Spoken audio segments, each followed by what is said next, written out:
امیر اہل سنت کے سفر مدینہ کے واقعات۔ الحمدللہ رب العالمین والصلاة والسلام علی خاتم النبیین، اما بعد فاعوذ باللہ من الشیطان الرجیم، بسم اللہ الرحمن الرحیم۔ امیر اہل سنت کے سفر مدینہ کے واقعات۔ امیر اہل سنت کا پہلا سفر مدینہ 1980۔ قسط نمبر 2، دعائے جانشین عطار یا رب المصطفیٰ، جو کوئی 21 صفحات کا رسالہ امیر اہل سنت کے سفر مدینہ کے واقعات پڑھ یا سن لے، اسے عاشق مدینہ امیر اہل سنت کے صدقے مدینے کا حقیقی دیوانہ بنا اور اس سے ہمیشہ ہمیشہ کے لیے راضی ہو جا، آمین بجاہ خاتم النبیین صلی اللہ علیہ وآلہ وسلم۔ درود شریف کی فضیلت۔ فرمان آخری نبی صلی اللہ علیہ وآلہ وسلم، جس کے پاس میرا ذکر ہو اسے چاہیے کہ مجھ پر درود پاک پڑھے، اور جو مجھ پر ایک مرتبہ درود پاک پڑھے گا اللہ پاک اس پر 10 رحمتیں نازل فرمائے گا۔ کعبے کے بدر الدجا تم پہ کروڑوں درود، طیبہ کے شمس الضحا تم پہ کروڑوں درود، صلو علی الحبیب صلی اللہ علی محمد۔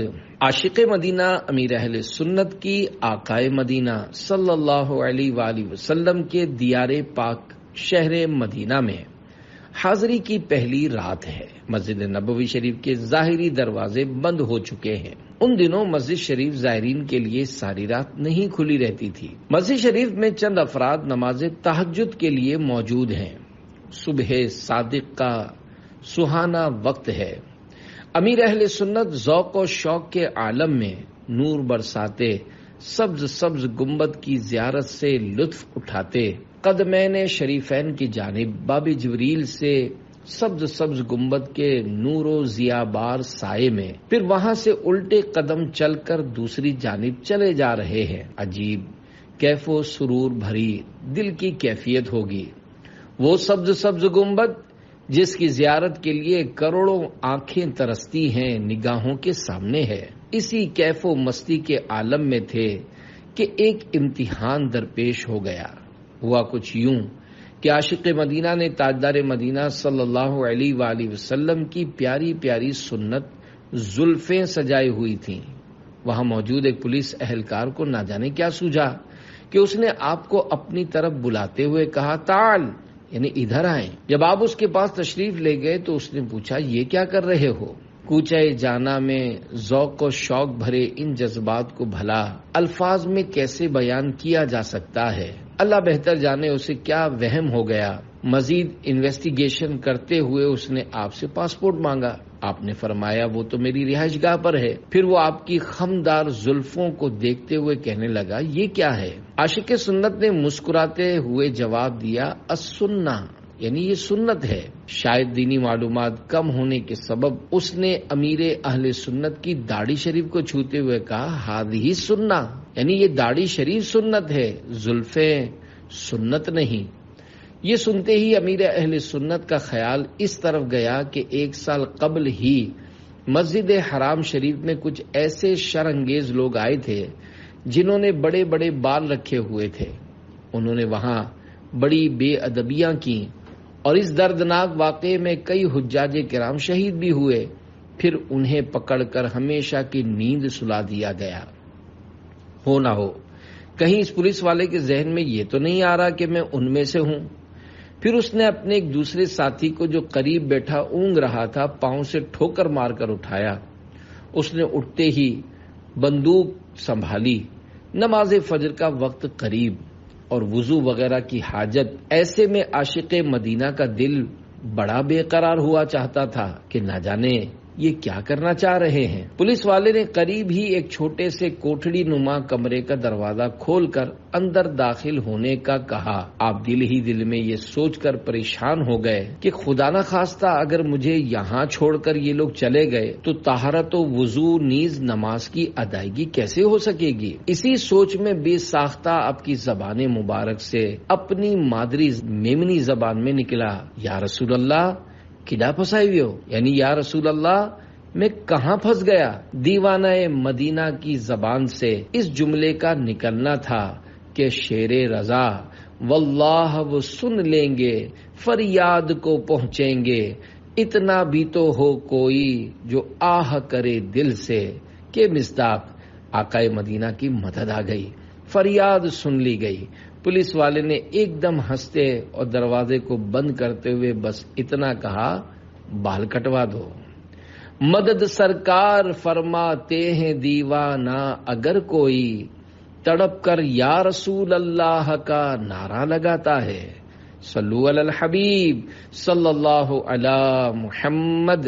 مصیبتوں کو دور کرنے والے پیارے پیارے اسلامی بھائیوں، عاشق مدینہ امیر اہل سنت کی مدینہ پاک میں پہلی رات کی حاضری کے اس واقعے میں امیر اہل سنت کی نماز سے محبت اور مشکل وقت میں پیارے آقا صلی اللہ علیہ وآلہ وسلم کی بارگاہ میں فریاد کا انداز بڑا ایمان افروز ہے۔ یقیناً نماز کے بغیر بندہ کس کام کا؟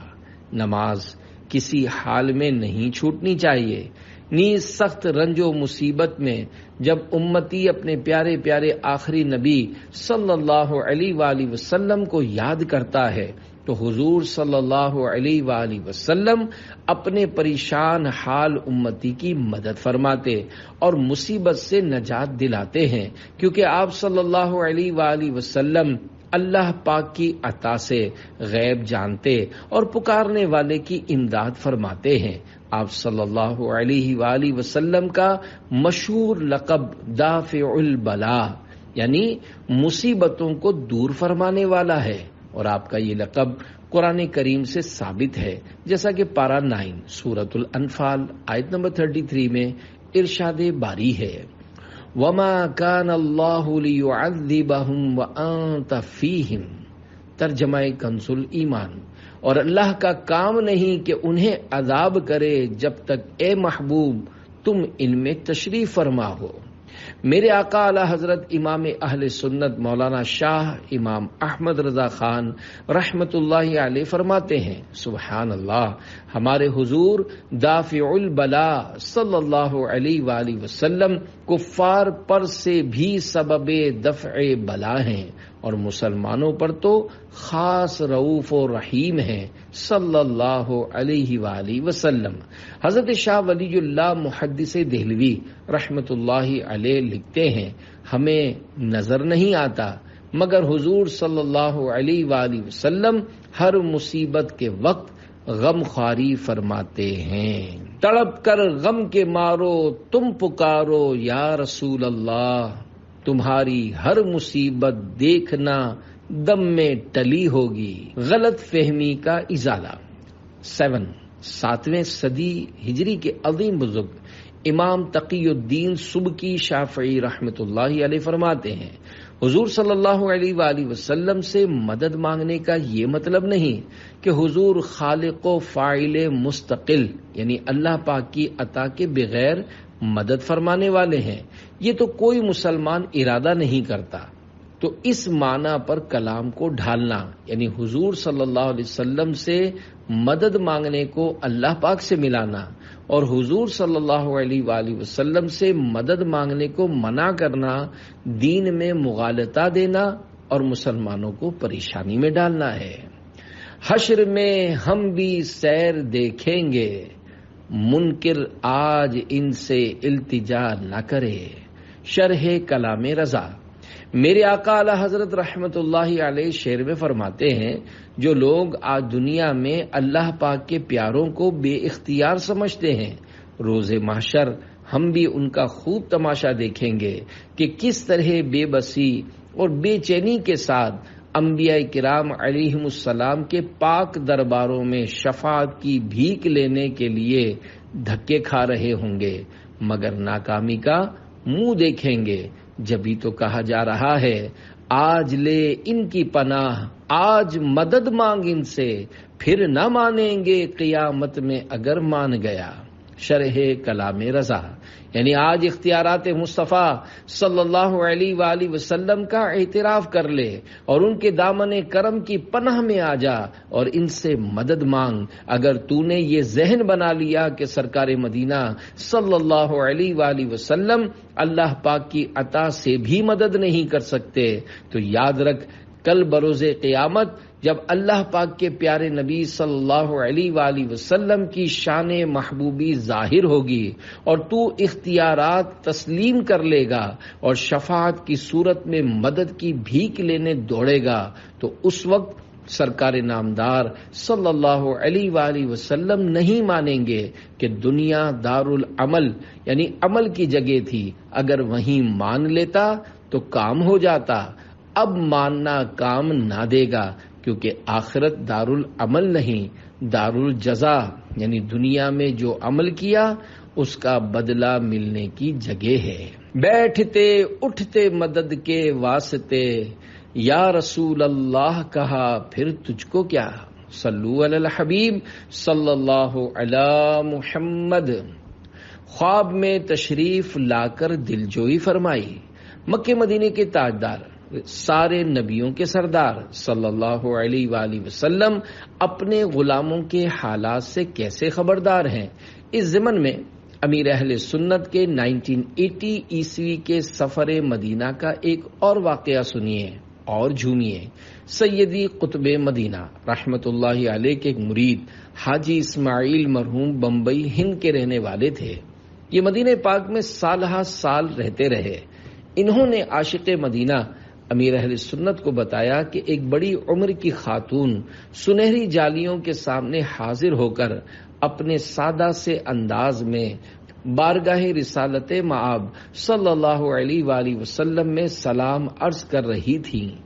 اتنے میں ان کی نظر ساتھ کھڑی ایک اور خاتون پر پڑی جو کتاب سے دیکھ دیکھ کر خوبصورت القابات کے ساتھ بارگاہ رسالت میں سلام عرض کر رہی تھیں۔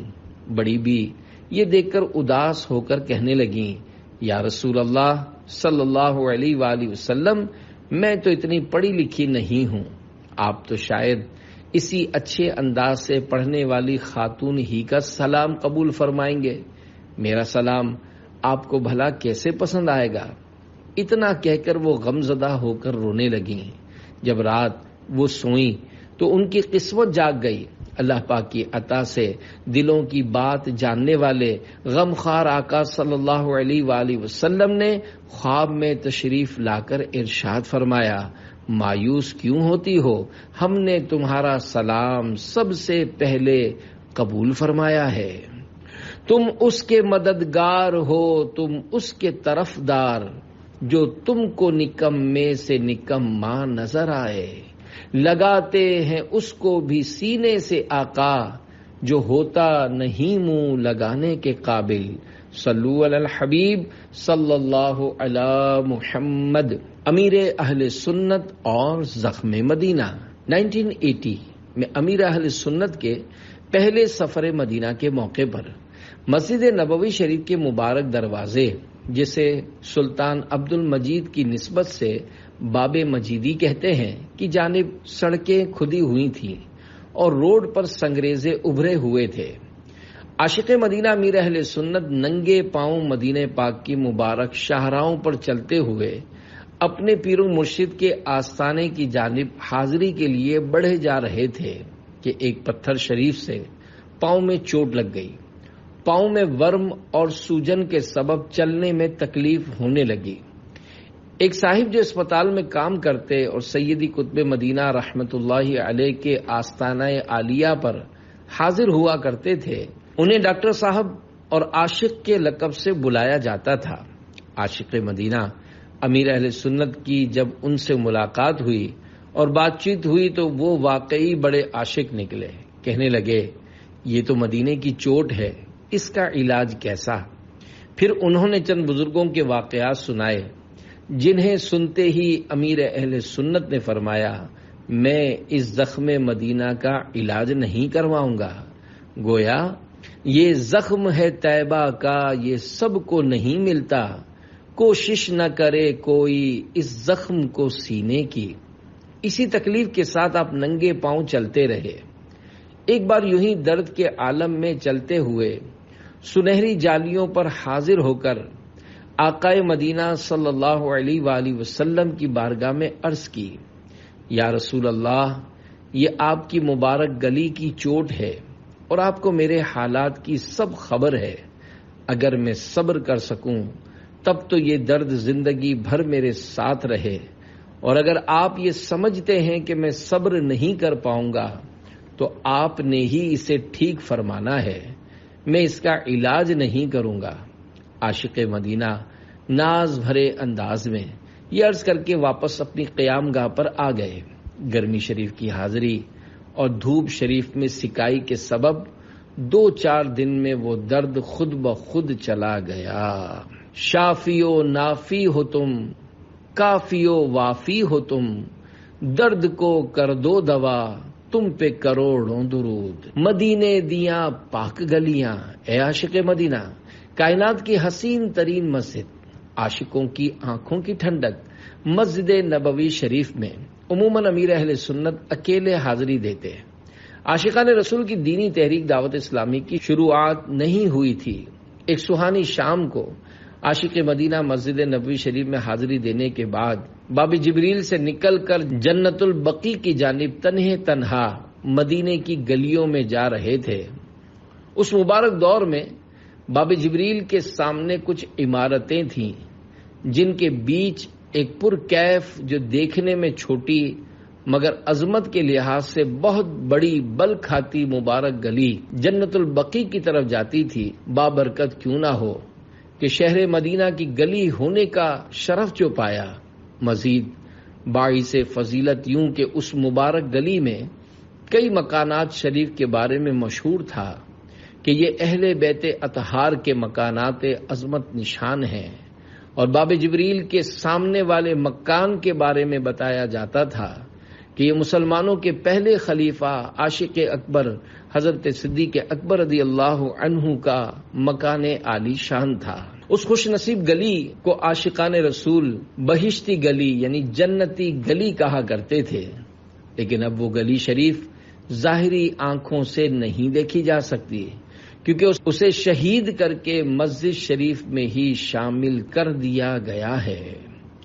پاویں اینا گلیاں دا دیدار جو، ہو جائے رحمتاں دا حقدار او، تر گئے جنانے تکلیاں، مدینے دیاں پاک گلیاں۔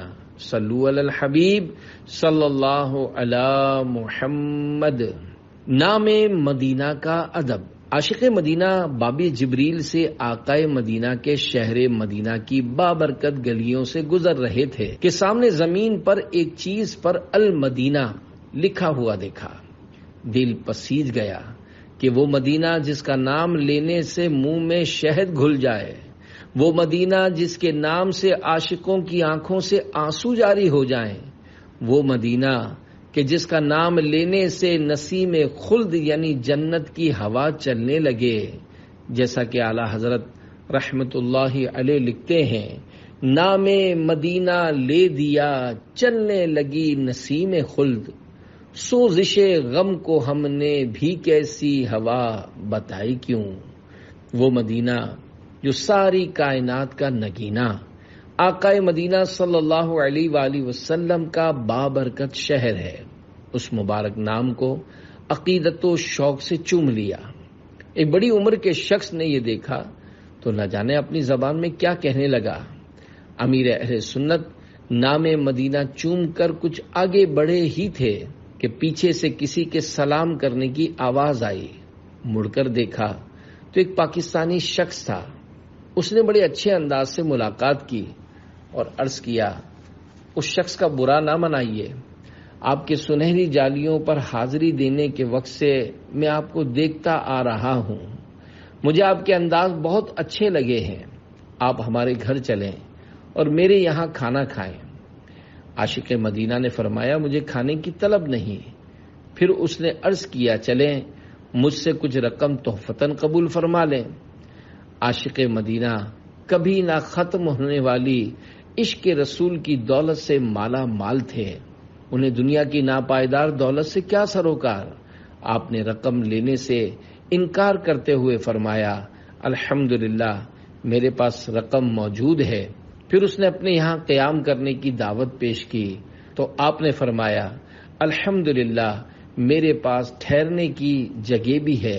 اس نے بڑا اصرار کیا مگر آپ نے اسے منع فرما دیا۔ دیوانگی پہ میری ہنستے ہیں عقل والے، رستہ تیری گلی کا پوچھا تیری گلی میں، دیوانہ کر دیا ہے دیوانہ ہو گیا ہوں، دیکھا ہے میں نے ایسا جلوہ تیری گلی میں۔ مدینے کی گلیاں، مدینے کی مبارک گلیوں کی تو کیا ہی بات ہے، وہ مبارک گلیاں جہاں سے حضور صلی اللہ علیہ وآلہ وسلم سینکڑوں بلکہ ہزاروں بار گزرے ہیں، صحابہ کرام و اہل بیت اطہار علیہم رضوان کے مبارک مکانات کے نشان ہیں۔ ان مبارک گلیوں کی عظمت و شان کیسے بیان ہو۔ مدینہ پاک کی شان میں کئی شعراء نے دنیا کی مختلف زبانوں میں ہزاروں اشعار لکھے ہیں۔ سید قطب مدینہ رحمت اللہ علیہ فرماتے ہیں، سید امجد حسین امجد حیدرآبادی نے مدینہ پاک میں اپنی مشہور نعت میرے گھر پر لکھی۔ اس نعت میں مدینہ پاک کی مبارک گلیوں کا ذکر خیر بڑے خوبصورت انداز میں کیا گیا ہے۔ اس نعت کے چند اشعار یہ ہیں: کس چیز کی کمی ہے مولا تیری گلی میں، دنیا تیری گلی میں عقبا تیری گلی میں، کس طرح پاؤں رکھیں یا صاحب بصیرت، آنکھیں بچھی ہوئی ہیں ہر جا تیری گلی میں، موت و حیات میری دونوں تیرے لیے ہیں، مرنا تیری گلی میں جینا تیری گلی میں، سورج تجلیوں کا ہر دم چمک رہا ہے، دیکھا نہیں کسی دن سایہ تیری گلی میں، امجد کو آج تک ہم ادنا سمجھ رہے تھے، لیکن مقام اس کا پایا تیری گلی میں۔ صلو علی الحبیب صلی اللہ علی محمد۔ عاشقوں کے اپنے انداز ہوتے ہیں، مدینے کے عاشقوں کے بھی کیا ہی خوب رنگ ہوتے ہیں۔ اسی نے عاشق مدینہ امیر اہل سنت کو 1980 کے سفر مدینہ میں بتایا کہ کراچی سے کچھ حجاج کرام مدینہ پاک حاضر ہوئے اور انہوں نے ایک مکان کرائے پر لیا۔ اس مکان سے بچھو نکلتے ہیں، مگر وہ عاشقان رسول حجاج کرام ان بچھوؤں کو مارتے نہیں تھے کہ یہ مدینے کے بچھو ہیں۔ پیارے پیارے اسلامی بھائیوں، اپنا اپنا عشق اور اپنے اپنے ذوق کی بات ہوتی ہے۔ عشق و محبت کی یہ انداز نصیب والوں کا حصہ ہے۔ جب تک شریعت کسی کام سے منع نہ کرے اس سے منع کرنا درست نہیں، کیونکہ جو بات شریعت سے نہیں ٹکراتی اس سے ہم کیسے منع کر سکتے ہیں۔ تکلیف پہنچانے والے موذی جانوروں کو اگرچہ بلا ضرورت بھی مار سکتے ہیں، مگر مارنا واجب بھی نہیں۔ ہاں، اگر اپنے آپ یا کسی دوسرے کو نقصان پہنچنے کا اندیشہ ہو تو الگ بات ہے، لیکن اگر کوئی بچھو یا کن کھجورا کہیں جا رہا ہے اور آپ کو تکلیف بھی نہیں دے رہا تو اب مارنا ضروری تو نہیں، اور اگر کوئی نسبت کی وجہ سے اسے مارنے سے بچے تو ایسے عاشق رسول کی کیا بات ہے۔ اللہ کریم ہمیں بھی اپنے پیارے پیارے آخری نبی صلی اللہ علیہ وآلہ وسلم کے عاشقوں کے عشق مدینہ کا صدقہ نصیب فرمائے۔ عشق و محبت کا ایک اور انداز عاشق مدینہ امیر اہل سنت فرماتے ہیں، مدینے کی کھجور شریف کا بیج بھی نہیں پھینکنا چاہیے، بلکہ ہو سکے تو سروتے وغیرہ کے ذریعے چھوٹے چھوٹے ٹکڑے کر کے موقع با موقع منہ میں رکھ کر کھا لیجئے یا پھر کہیں ٹھنڈا کر دیں۔ مدینہ پاک سے نسبت کی وجہ سے اس طرح ادب کریں گے تو انشاءاللہ ثواب ملے گا۔ مدینہ پاک میں کشش کی وجہ مدینے کے دیوانوں، جس طرح اب 2022 تک عرب شریف میں ظاہری طور پر بناوٹی خوبصورتی کے مختلف مناظر پیدا کیے گئے ہیں۔ امیر اہل سنت کی 1980 کی حاضری مدینہ میں بظاہر ایسا کچھ نہ تھا۔ صحرائے عرب اور فضائے مدینہ کے جلوے تھے۔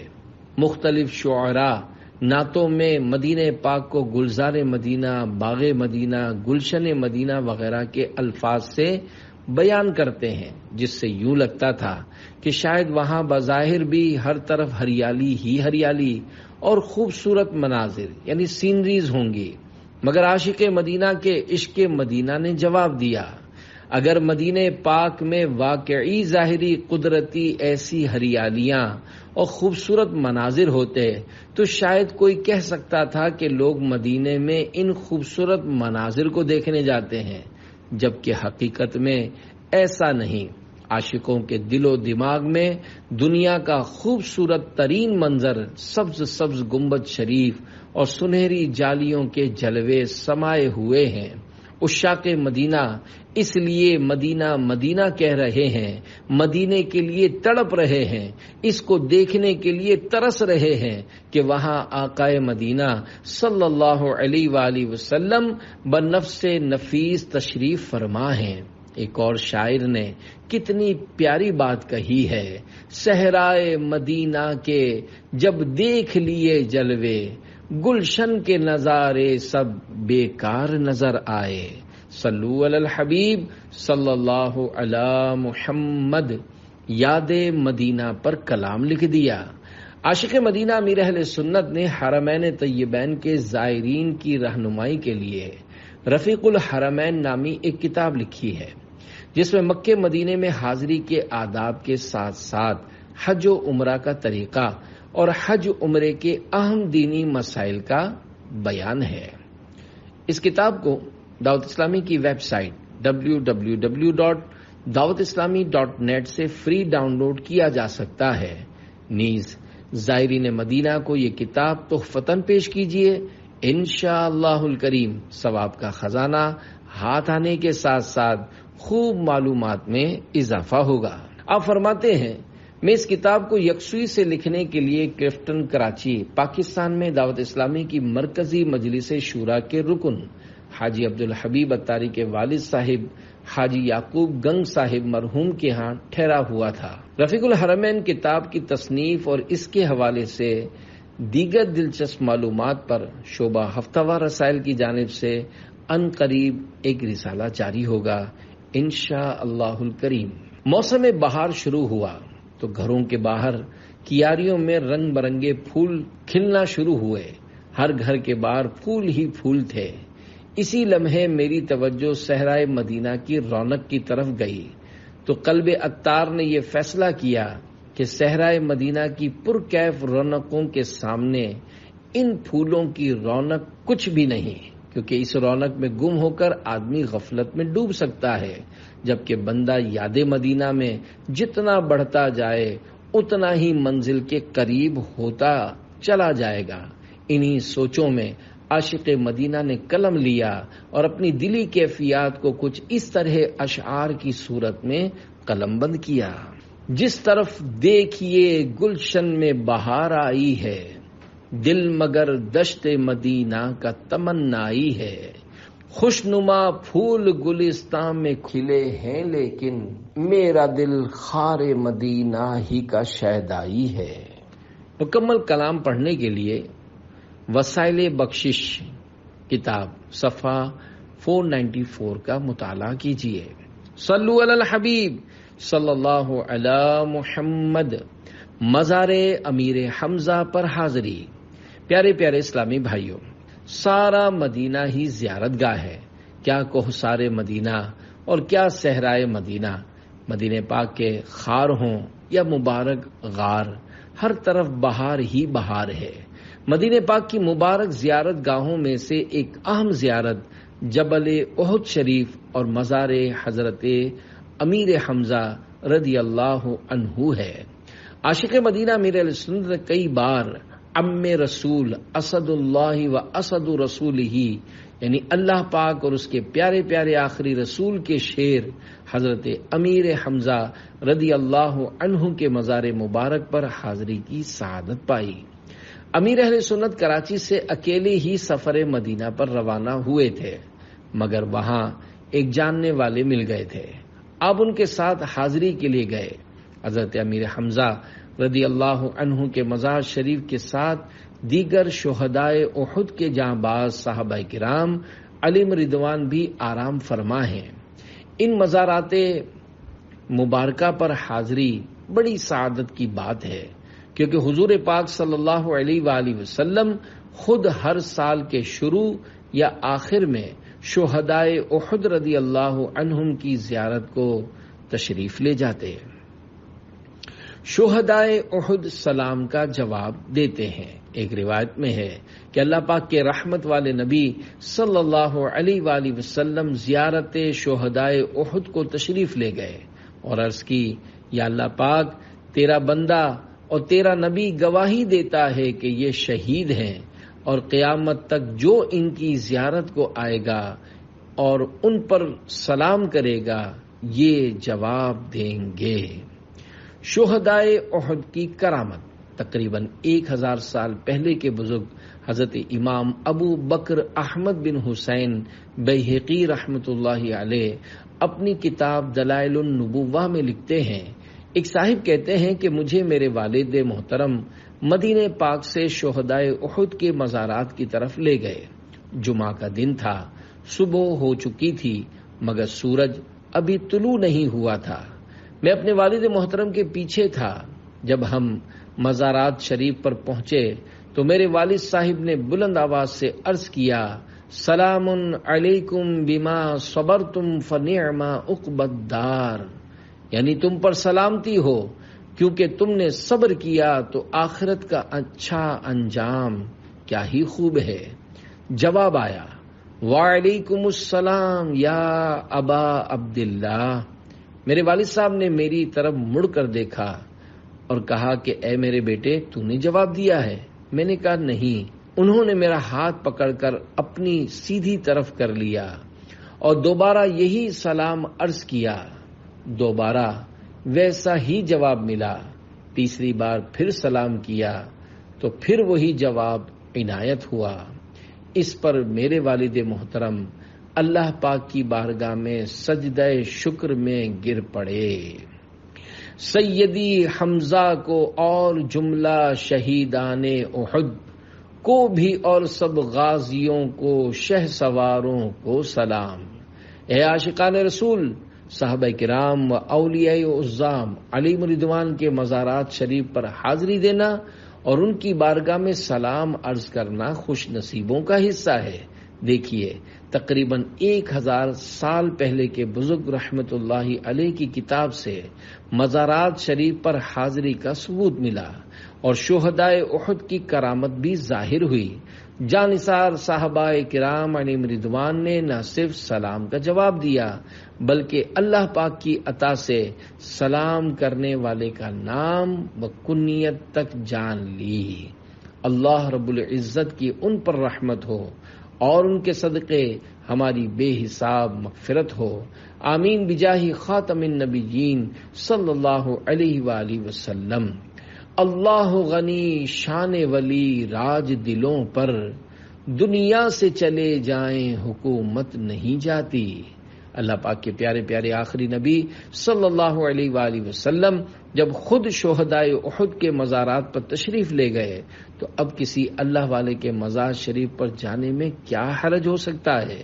اللہ کریم ہمیں عاشقان رسول کی صحبت نصیب فرمائے اور بزرگان دین کے مزارات پر ادب و تعظیم کے ساتھ حاضری دینے کی سعادت عطا فرمائے۔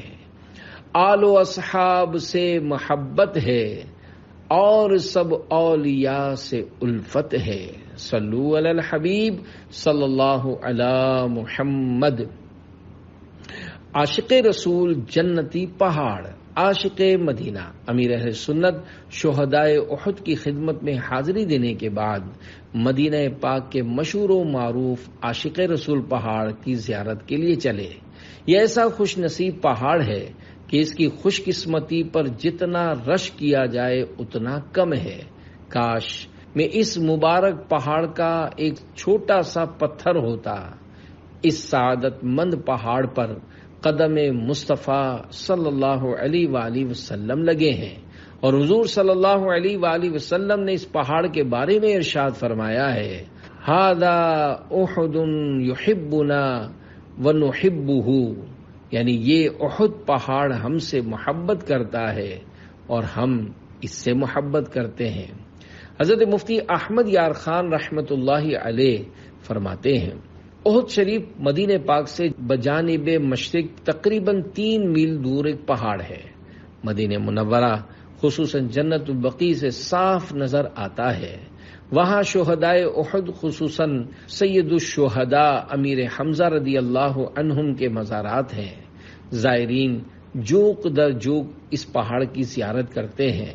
میں نے حجاج کو اس پہاڑ سے لپٹ کر روتے اور وہاں کے پتھروں کو چومتے دیکھا ہے۔ ہر مومن کے دل میں قدرتی طور پر اس کی محبت ہے۔ حق یہ ہے کہ خود پہاڑ ہی حضور سے محبت کرتا ہے۔ لکڑیوں پتھروں میں احساس بھی ہے اور محبت و عداوت کا مادہ بھی۔ حضور کے فراق یعنی جدائی میں اونٹ بھی روئے اور لکڑیوں نے بھی گریہ ازاری و فریاد کی ہے۔ لہذا حق یہ ہے کہ خود حضور انور صلی اللہ علیہ وآلہ وسلم احد پہاڑ سے، اس علاقے سے، وہاں کے پتھروں سے محبت فرماتے ہیں، اور یہ تمام چیزیں بعینی ہی حضور سے محبت کرتی ہیں۔ مزید ایک اور مقام پر ارشاد فرماتے ہیں، جنہیں پتھر کے دل کا حال معلوم ہے، کیا انہیں انسانوں کے دل کا حال معلوم نہ ہوگا؟ پہاڑوں میں بھی حسن، کانٹے بھی دلکش، بہاروں نے کیسا نکھارا مدینہ۔ اے عاشقان مدینہ، یہ مبارک پہاڑ تقریباً 4.25 میل تک پھیلا ہوا ہے۔ یہ عالیشان پہاڑ جنت کے دروازوں میں سے ایک دروازے پر ہے۔ ایک اور حدیث پاک میں ہے کہ احد پہاڑ جنت کے پہاڑوں میں سے ہے۔ اس مبارک پہاڑ کی چوٹی پر اللہ پاک کے پیارے نبی حضرت موسیٰ کلیم اللہ علیہ السلام کے بھائی حضرت ہارون علیہ السلام کا مزار شریف بھی ہے، لیکن اب اس کی زیارت بے حد مشکل ہے۔ چمکیلے پتھر۔ عاشق مدینہ امیر اہل سنت فرماتے ہیں، میں نے جب جبل احد شریف کی زیارت کی تو اس وقت دھوپ شریف کی بھی حاضری تھی۔ میں نے اپنے ساتھی سے کہا، دیکھو تو صحیح کنکریاں کیسے چمک رہی ہیں۔ حقیقت تو یہ ہے کہ مدینہ پاک کے ایک ایک مبارک پتھر پر دنیا کے تمام ہیرے جواہرات قربان۔ احد شریف سے واپس جانے کا وقت آیا تو واپسی کا راستہ یاد نہ رہا، چاروں طرف پہاڑ ہی پہاڑ، اور واپس جانے کا راستہ نہیں دکھائی دے رہا تھا۔ کوئی ایسا فرد بھی قریب نہ تھا کہ جس سے راستہ معلوم کیا جا سکے۔ امیر اہل سنت کے رفیق پریشان ہو گئے، مگر عاشق مدینہ کے چہرے پر بالکل اطمینان و سکون کی کیفیت تھی۔ گویا ہم مدینے میں تنہا نکل جائیں گے اور گلیوں میں قصدن بھٹک جائیں گے، ڈھونڈتے ڈھونڈتے لوگ تھک جائیں گے، ہم وہاں جا کے واپس نہیں آئیں گے۔ عاشق مدینہ کی دلی یہ کیفیت تھی کہ یہ تو میرے پیارے محبوب صلی اللہ علیہ وآلہ وسلم کا مبارک شہر ہے، یہاں مجھے کس چیز کی پریشانی؟ امیر اہل سنت احد شریف کے مبارک پتھروں پر لیٹ کر مولانا جمیل الرحمن رحمت اللہ علیہ کا یہ شعر پڑھنے لگے، لاشا میرے طیبہ کے بیاباں میں پڑا ہو اور روح بنے بلبلے بستان محمد، یعنی کاش مجھے مدینہ پاک کے صحرا وغیرہ میں اس طرح موت آئے کہ میری میت پڑی ہو اور میری روح بلبل کی طرح پرواز کرتے ہوئے باغ محمد کی سیر کر رہی ہو۔ عاشق مدینہ اپنے عشق و مستی کے عالم میں مصروف تھے، جبکہ آپ کا رفیق سفر پریشان تھا۔ ہو سکتا ہے اسے یہ خیال بھی آتا ہو کہ یہ بھی کیسا عاشق رسول ہے کہ راستہ مل نہیں رہا، موت سر پر منڈلا رہی ہے اور اسے کوئی فکر ہی نہیں ہے۔ اگر یہیں پر رات ہو گئی تو پھر بظاہر بچانے کے لیے بھی کوئی نہیں آئے گا، لیکن امیر اہل سنت 100% مطمئن تھے۔